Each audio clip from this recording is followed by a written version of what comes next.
Donc, là maintenant, on pourra commencer notre masterclass. Alors, je pense que tout le monde m'écoute parce que vous avez validé dans le Meet que vous m'écoutez. Et là, on pourra travailler.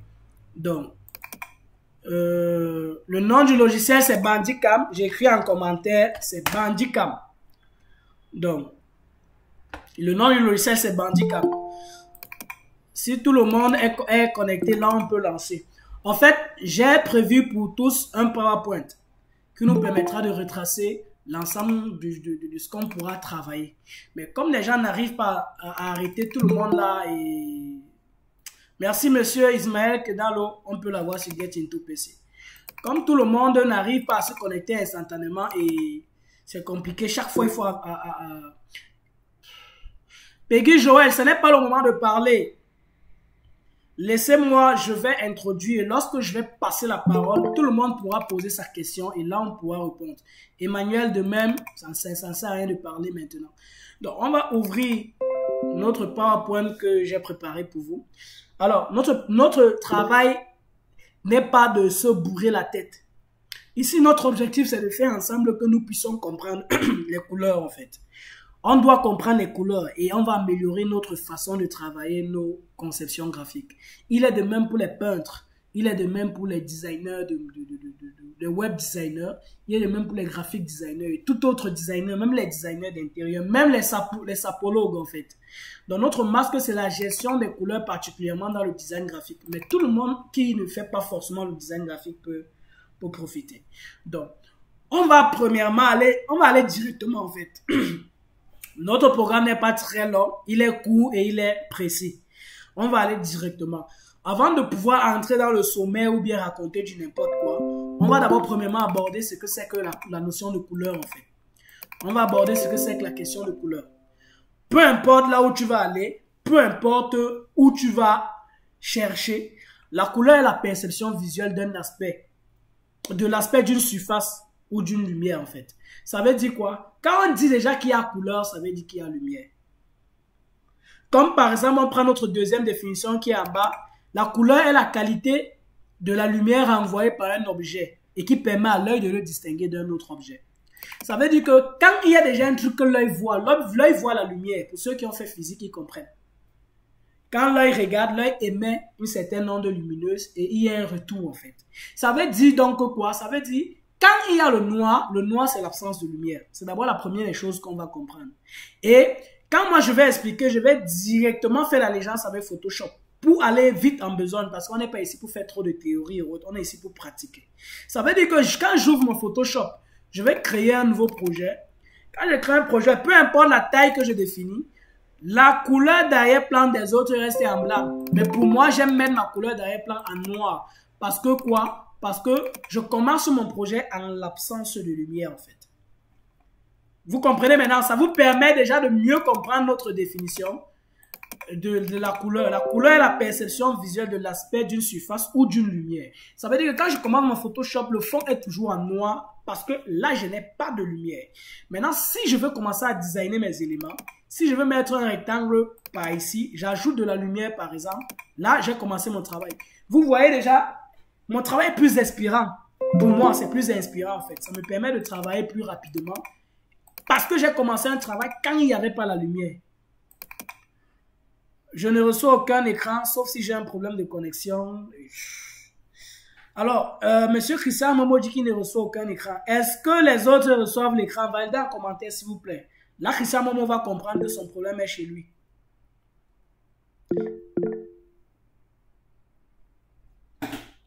Alors, Christian Momo, les autres aperçoivent l'écran. Ça veut dire que le problème, c'est chez toi. Essaie de revoir ta connexion Internet, frère. Je suis désolé pour toi. D'accord, d'accord. Si l'écran est top, c'est que c'est bien. D'accord, c'est au calme. Là, on va continuer. Ça veut dire que lorsque je travaille sur mon Photoshop, à la base, je travaille sans lumière. Le noir est là pour dire qu'il n'y a pas de lumière. Maintenant, si je décide de mettre mon en-tête en blanc, ça veut dire qu'en haut, là, j'ai fait le contraire du noir. J'ai mis une lumière blanche. On va arriver sur les couleurs et autres. Maintenant, s'il faut arriver que j'importe une image, là, je parle avec des exemples directs. Donc, on va importer cette image-là rapidement dans notre Photoshop. S'il faut arriver que j'importe, je vais faire une sélection sujet rapide. Ça, ce sont les manipulations de Photoshop. On ne va plus revenir sur ça. C'est pas pour les amateurs, en fait. Donc, je fais un détourage rapide de cet objet. Il peut ne pas être trop parfait. C'est pas grave. C'est juste pour montrer notre travail. Et quand je mets cette image sur mon projet, je vais mettre mon masque d'écrêtage là. En fait, qu'est-ce qui se passe? Je commence à habiller mon travail. Le noir, si ça veut dire qu'il n'y a pas de lumière. Je continue à travailler en haut. S'il y a un titre que je vais écrire, je continue à définir mon titre là. Parce que à la base, j'ai commencé sans lumière. Et là, maintenant, je suis simplement en train de donner de la lumière à mon travail.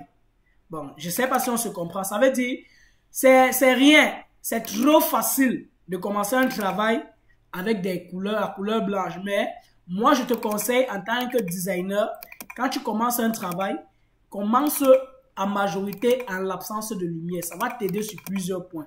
Ça va même te donner tout ce qui est force pour pouvoir mieux travailler et mieux être inspiré. Tu vois, on est en train d'avancer. On va accepter quelques demandes là. Tous ceux qui lèvent la main là, ça c'est pas le moment en fait. Donc en gros, il est important pour moi de commencer par l'absence de lumière parce que pour moi, avec ce que j'ai évalué, avec mon expérience, je trouve que c'est plus inspirant. Donc quand tu commences ton flyer, c'est mieux toujours de commencer en l'absence de lumière. Ça veut dire que ceux qui sont fans, ceux qui ont des difficultés à dynamiser leur background, si en fond tu veux mettre un background, par exemple des couleurs comme moi j'avais fait sur mon flyer là, je mets mon background des couleurs, je le tire là. Tu vois, le noir veut dire absence de lumière. Et ça veut dire là, mon background est au-dessus du noir. Je peux essayer d'adoucir mon background. Je le trempe dans l'absence de lumière pour diminuer en fait son impact. C'est ça qui veut dire l'opacité en fait. Là maintenant, je peux essayer d'écrire mes tests au-dessus sans problème. Ça veut dire que si je mets mon test au-dessus, on va revenir. Si je mets mon test aujourd'hui à une couleur, par exemple blanche, au-dessus, je veux dire. Vous voyez, le blanc parvient à se lire. Pourtant, mon background se voit en fait. Là, mon background est là, mais il a été absorbé par le noir. Le noir qui est l'absence de couleur, de lumière en fait. Et ça permet que mon texte se voie. Ceux qui sont dans la communauté de Notion savent que ma première remarque, c'est la protection des tests. Il est difficile de faire un visuel et que tes tests sont difficilement lisibles. Si tu n'arrives pas à protéger tes tests dans un visuel, alors ton visuel n'a rien à voir. C'est à chier en fait. Je préfère que quelqu'un me fasse un visuel non créatif, mais il parvient à protéger ses tests que de faire un visuel très créatif. Mais aucun test n'est protégé. Ça, c'est les faux. Ça, c'est la bêtise. Donc, vous voyez, là, mon test se lit sans problème. Mais il y a quelqu'un qui va venir augmenter la lumière du fond et même mettre un test comme ça. Est-ce que le test-ci peut être facilement perceptible? Faux.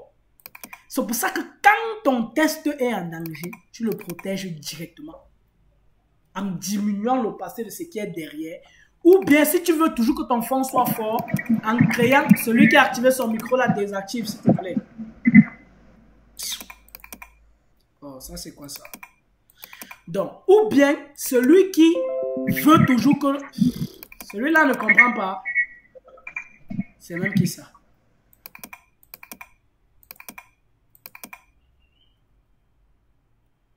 Il faut désactiver vos micros. Lorsqu'on va donner la parole, vous pouvez activer les micros. C'est simple, il faut juste être un peu discipliné. Donc, si tu exiges à ce que ton test, ton fond ne soit pas diminué, alors tu peux décider de mettre une couche en dessous de ton test pour que ton test se voie. L'important pour toi, c'est de protéger tes tests. Ça doit être un objectif phare dans ta conception de visuel. Et là, maintenant, tu peux diminuer l'opacité. Ouais. Si tu retires ça, le test ne se voit plus. Donc, si tu fais un visuel, peu importe qui tu es, bagarre-toi, bats-toi pour protéger au maximum tes textes. Bats-toi pour protéger au maximum tes textes. Et c'est tout ce que moi je peux te dire en tant qu'infographiste. Donc, on va revenir à notre sujet. Ce n'est pas le sujet là.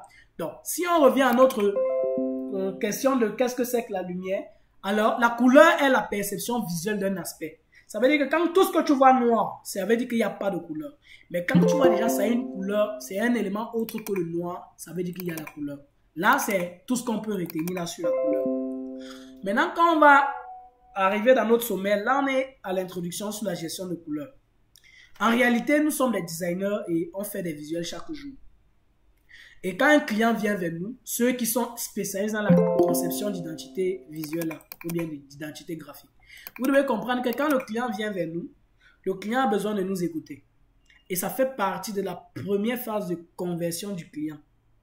Parce que si un client cause avec toi, il a l'impression que tu connais ce qu'il veut et tu peux l'orienter dans cela. Tu peux lui facturer ton prix comme tu veux. C'est vrai, il va toujours discuter. Mais lui facturer un travail à 50 000, il discute à 30 000. C'est mieux que de facturer un travail à 30 000, il discute à 15 000. Alors, pour facturer loin, il faudrait qu'il comprenne que oui, tu es bon. Il y a des fois où quand tu causes avec le client te dit que maman, là, que tu maîtrises ton domaine là, non. Je ne sais même pas si avec les prix, genre, on pourra aller. Parce qu'il a déjà peur, en fait. Tellement tu parles de ton domaine et tu maîtrises ce qu'il veut et là où tu peux l'amener, au point où il a peur que, mais là où je m'engage avec celui-ci là, mon frère, est-ce que je vais pouvoir lui payer? Dans sa tête, il pense que, mais pour le logo là, sûrement qu'il va me demander même 50 ou 100 000. Mais au final, tu finis de parler, tu dis que non, je fais seulement le logo à 40 000. Elle dit, oh Dieu merci. Elle discute maintenant le logo à 25 000. Ben, éteignez vos micros. Celui qui allume son micro là, éteins ton micro et tu écoutes s'il te plaît. Donc, parfois, c'est difficile. Mais en réalité, quand le client vient, bonjour, je veux un logo. C'est une entreprise de placement de personnel dans le domaine de la santé. Quand tu entends le domaine de la santé, il y a les couleurs qui tournent déjà dans ta tête. Il y a la couleur bleue. Il y a la couleur verte. Il y a la couleur bleu ciel. Il y a la couleur vert clair. En fait, il y a les couleurs turquoise. Il y a un ensemble de couleurs déjà qui vont avec la santé. Tu écoutes. Si le nom de son projet de placement de santé, c'est au service la santé pour tous au Cameroun, tu lui dis que non, frère. Service de la santé pour tous au Cameroun, c'est trop long pour être le concept de ta marque, en fait. Tu es obligé de trouver un concept qui soit raccourci. Un peu comme santé pour tous. Ça, c'est un concept. Oui, le live est enregistré, Jean-Stéphane, mais ce n'est pas forcément pour dire que comme c'est enregistré, tu ne dois pas être attentif. Tu dois être attentif ici. Et avec le fait d'être attentif, ça va te permettre de poser tes questions. S'il y a un problème, posez les commentaires. Comme M. Lorenzo Camara dit, la discipline, c'est la mère des sciences, en fait. Soyons juste disciplinés. Le live est bel et bien enregistré. Et ça sera partagé plus tard. Mais il faudrait que tu sois attentif maintenant. Parce que tu pourras poser tes questions et on va répondre. Ah, tu rentres de la maison rapidement, non, c'est au calme, sans problème. Donc, en réalité, quand la personne vient vers nous, il veut cette expertise-là de nous. Et plus tu parles plus que le client, il est important de comprendre que le client est directement en train de comprendre que toi, tu es terrible, frère. Bonjour, je veux le logo. J'ai ma marque de cosmétiques là. En fait, quel est le nom de votre marque? C'est BR Cosmétiques, d'accord. Est-ce que vous avez déjà une idée de votre logo? Non, c'est toi l'expert. C'est toi l'expert, non? On n'est jamais expert dans le logo, frère. C'est vrai, ce n'est pas le sujet, mais quand quelqu'un dit que c'est toi l'expert, il te laisse le choix à proposer. Sache que tu es en train de creuser ta propre tombe. Parce que tu vas faire 10, 20, 30, 50 propositions, ça sera toujours pareil. On va te tourner, au final, elle va aller donner à quelqu'un qui ne connaît un lien, et elle va valider celui-là. Et pour elle, dans sa tête, tu n'as pas pu la satisfaire, tu es zéro. On connaît ce qui se passe quand tu ne satisfais pas quelqu'un dans la vie, peu importe le domaine, même le domaine sexuel et autres, tu es zéro, en fait. Donc, il est toujours mieux que non, c'est toi l'espèce. Non, dis-moi comment tu penses ton logo. Donne-moi 2 ou 3 logos que tu as aimés ou que tu trouves professionnels. Elle va aller copier le logo de Karimo, elle va aller copier le logo de Lana Cosmétique, te montrer. Parce que c'est les marques qui ont déjà réussi. Et ils ne savent pas que quand tu as un logo, c'est à toi de te battre pour que ça devienne une marque. On a créé, il y a des logos où on a créé, mais ça reste un logo. Mais quand tu te bats à ce que ton logo est tout un brand design, tu te bats à donner de la valeur à ton brand design. En fait, ça devient une marque, en fait. Ça devient une marque que tu prônes, en fait. Ce n'est plus simplement un logo. Et quand tu prends déjà une marque, c'est vrai que les gens vont venir s'inspirer de ta marque pour faire leur part de logo et ensuite développer leur logo pour que demain ça devienne une marque sur laquelle on peut aussi s'inspirer. Et toi, tu es le pionnier. J'ai fait une vidéo d'un marque qui dit la validation de tout ce qui est travaux, ce n'est qu'un truc, ce sont des trucs émotionnels en fait. Quand un client vient vers toi, il dit qu'il veut un logo, tu livres le logo. S'il est avec une meuf, s'il avait une femme qui dit, chérie, le gars là a bien fait le logo, il va valider. Quand on prend l'exemple du logo d'Orange, ça n'a rien de spécial. Le nouveau logo d'MTN, rien de spécial. Je vais directement aller taper MTN logo en ligne. J'ai fait une vidéo, j'ai dit, mais qu'est-ce que ce logo a de spécial? Ce nouveau logo a de spécial? Rien de spécial.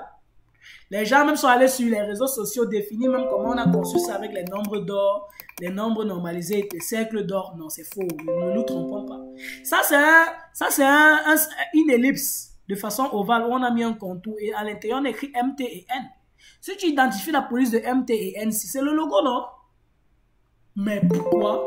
Parce qu'il y a une agence de communication qui sont prêts à montrer au DG ou bien au directeur général que ce logo est mieux et il sera parfaitement adapté pour notre marque. Si on lui démontre point par point, il va accepter. Donc, la validation du logo est émotionnelle quand tu respectes les normes de la conception d'un logo. Ne va pas ne pas respecter les normes de la conception d'un logo et tu dis que non, ça n'a pas été validé. Non. Tu dois respecter les normes de la conception d'un logo et le reste, c'est que la validation est émotionnelle. La validation sera émotionnelle dans ce cas. Mais si tu ne respectes pas les règles de conception d'un logo, ne viens pas nous dire ici que ouais, la validation... Non, non, non, non, non, c'est faux. C'est faux. Donc, quand vous observez la protection des textes, et la protection des textes se fait par la différence de correspondance entre les couleurs. Si je reviens dans notre Photoshop, notre test, il est là. Si je retire ma couche noire qui est en dessous, le test se fond dans la couleur du ciel. Par contre, quand je mets ma couche noire, le test là est plus en valeur. C'est ce qui est important. Tu dois protéger tes tests. Et s'il faut aller plus loin, moi, je vais faire simplement, je vais diminuer mon opacité. Mon test doit se lire plus parfaitement. Pourquoi? Qu'est-ce qu'il y a de compliqué dans notre processus? Il n'y a rien de compliqué. Donc, c'est exactement ça qu'on va voir durant notre séance. Alors, on va avancer rapidement. L'importance de couleur dans sa communication visuelle. Bon, aujourd'hui, on va tellement parler de théorie, on va tellement parler d'histoire, géographie et autres, au point où on va oublier que l'importance, c'est de faire ce qui est la communication. Ça veut dire quoi? Ça veut dire que tu peux même faire les caca. Nous, on écoute de la musique chaque jour. Il y a des fois les artistes qui ne chantent rien de bon. Mais rien que par définir une certaine communication sur leur marque ou bien sur leur projet, ça fait en sorte que ça devient une référence en fait. Regarde-toi le logo d'MTN. Je vais prendre toujours cet exemple. C'est que quand tu dis qu'il fait dans la télécommunication, ça veut dire qu'il est un opérateur de téléphonie mobile. Donc ça veut dire qu'il fait dans le réseau, il fait dans la télécommunication, il fait dans l'électronique. Mais tu lui proposes un logo comme ça, MTN, il n'a même pas un téléphone sur ça, mon frère, il n'y a même pas un ordinateur, il n'y a même pas les ondes sur ça. Il va te dire que mais tu joues avec moi, mon frère. C'est même un logo, c'est comme si on a même fait ça sur Word. Il va te dire que mais tu joues avec moi, frère. Mais s'il y a toute une identité de communication qui reprend ce logo-ci, et ils vont prouver au directeur de la cellule marketing que le logo-ci est adéquat pour notre projet, et on lui bombarde avec des éléments et des arguments, il pourra enfin valider.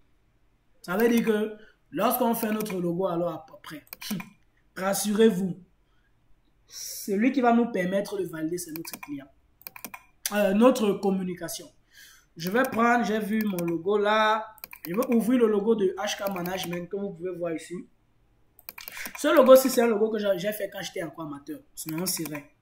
Vous voyez, il y a un HK, il y a l'arc-en-ciel dedans, plusieurs couleurs. Est-ce que vous voyez que ce logo est un logo qui est nécessairement facilement identifiable? Non, ça c'est un jeu. C'est comme si c'est un enfant qui était en train de faire un jeu sur ce logo. Et ensuite, après avoir fait un jeu, il est aussi exporté. Vous voyez même comment est-ce qu'un être humain peut mettre les ombres de portée au niveau du logo. Comment est-ce qu'un être humain peut mettre les ombres du portée au niveau du logo? C'est faux. C'est faux. Donc, c'est important de comprendre que ce logo était fait étant amateur. C'est la raison pour laquelle sur ma photo de profil, j'ai mis ce logo dans un bol blanc et j'ai mis la main de quelqu'un qui arrête. C'est ça mon logo. Pourquoi? Parce que tel que le logo s'y est actuellement, il n'est pas professionnel. Il a l'air d'être un logo amateur. Ça veut dire que je peux le poser là comme ça. Je définis une couleur de fond blanche. Je mets mon logo là. Vous voyez l'ombre de porteur sur le logo amateur. Mais sur ma page de profil, il est là. Et vous savez, il est difficile de faire... je suis en train de dire quoi? De faire modifier un logo une fois que la marque a déjà pris. Donc, quand la marque a déjà pris, il est difficile que le logo puisse être valide.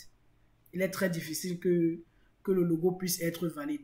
Donc, en gros, il est important de comprendre que la définition de couleur ou bien toute autre chose va d'un point de vue émotionnel.